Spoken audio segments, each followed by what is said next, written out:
Hey everybody, it's me Edward Jones back with a new video. And today I want to show you guys my police duty rig for open carry. Now you may be wondering, Ed, you're not a cop, why do you have a police duty rig? Well, one thing, I like yard sales. So it was a yard sale last year, and there was a retired police officer he was retired from Richland County PD, and he had some stuff he was selling. One of the things he wanted to get rid of was this rig, and it came with it was the belt. It came with this dump pouch, which I'll show you what it does if you don't know already. And it also came with a pouch for handcuffs and another pouch for a baton. But because I don't have cuffs and I don't have a baton, I figured I'd take those off because I didn't think they would be they'd be useful for what I'm using this for. But it did come with this good holster, and I got the whole thing. I got the whole thing for $10. But with some other stuff I added later on. But the reason why I wanted to get this was because I figured there was gonna be a time when open carry would come to South Carolina. So like again, as I said before in many videos, I support constitutional carry, but I think what we have right now is a step in the right direction.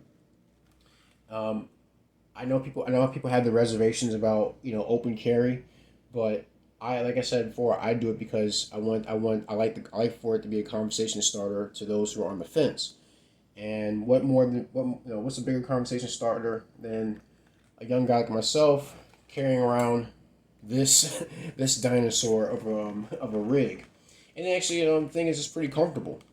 But I'm gonna walk you guys through how this whole rig is set up. First thing is, I got in here my revolver. You guys remember this? It's my Smith & Wesson 681 357 Magnum, and this one is stamped. If you see it, NYSP, which stands for New York State Police.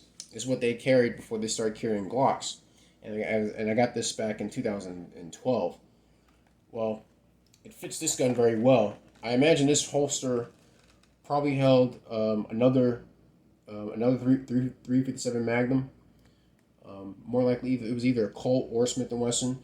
I figured it was Smith & Wesson because of how well this one fits. It fits in here perfectly, and the full lug. It has space for the full lug at the end of the holster. So this fits pretty well. All it does has one retention strap that goes over the hammer and it secures it nicely. And this is a Don Hume Leatherworks holster. I think they made in Miami, Oklahoma. Let's see if I can flip this thing around to show you. The model number is a H216 number 1, and it says 4-inch for 4-inch barrels. The belt itself, this duty belt is also a Don Hume Leatherworks belt. It has this clasp and these holes for move this around. These holes for basically hooking into the buckle and then securing here. And that's basically how it stays on. I've added these rivets here because the rig is pretty old. The threads start to pop out, so I put 4 rivets in the front and back to help secure this. Now, one of the things like I said, it came with this dump pouch. Now, what a dump pouch is, it's a pouch that you carry loose rounds in, and the idea behind it is, if you're going to reload, this is before speed loaders. You basically would pull this down, and all your rounds would basically pour out into your hand, so you could hopefully get behind cover and reload your revolver if the situation called for it. And I got these filled both with 357 Magnums. These are Blazer 158 grain hollow points. And in this pouch I have some. These are Ceylon Blue, if I'm not mistaken. 158 grain jacketed soft points. So I have some variety in my ammo. Now some of the additions I made to this belt, I got this is called a Gould and Gorick speed loader pouch. And so I got 2 speed loaders in here. I got these, got some more hollow points. These are 357 Magnum. If I'm not mistaken, this is 125 grain Remington Peters ammo. So this is how old this ammo is. I got the same rounds in this speed loader as well. And the last thing I added to this belt, which I didn't really need, but I figured it'd just be a good security feature, belt keeps. So what I do is when I put this belt on, I got 4 of these keepers, so I can slide this underneath my pants belt, and then I can hook my duty belt up to it with these snaps, and it kind of keeps it from shifting around all over the place. It also allows for an easier draw. Should I find myself having to draw my pistol, you know, I could pop the strap, and we'll pull the strap out.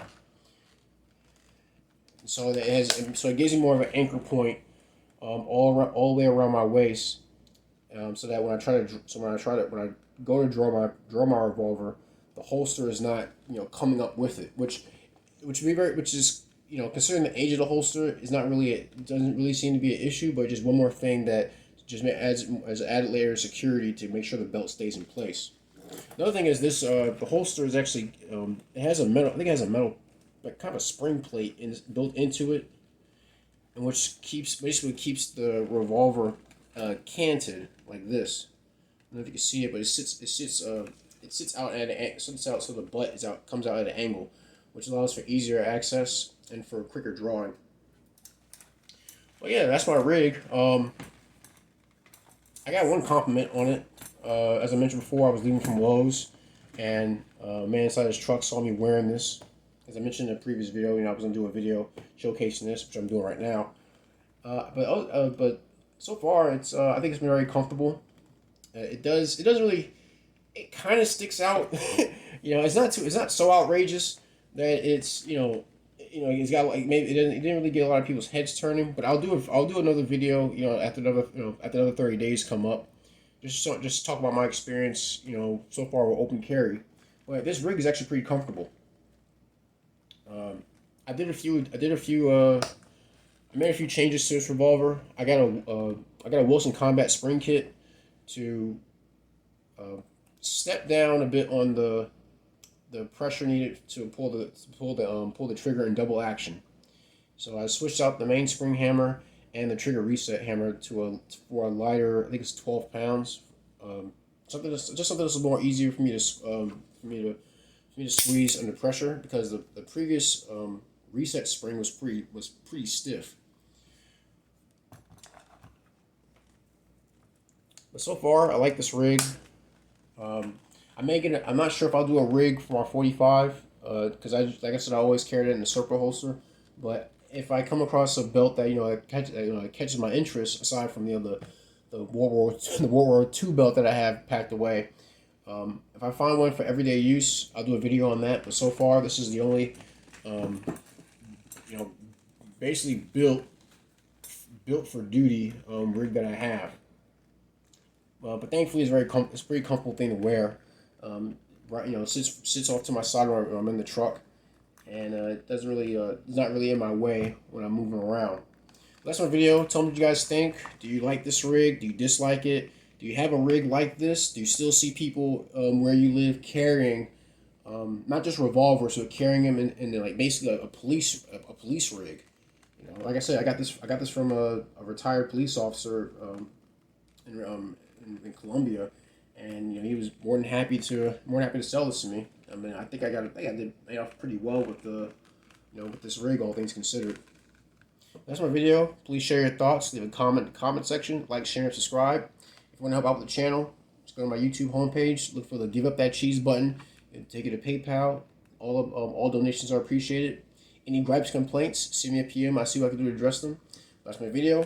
So my police duty rig for open carry. I'm Edward Jones. You guys take care. Be safe. Stay strapped. And God bless.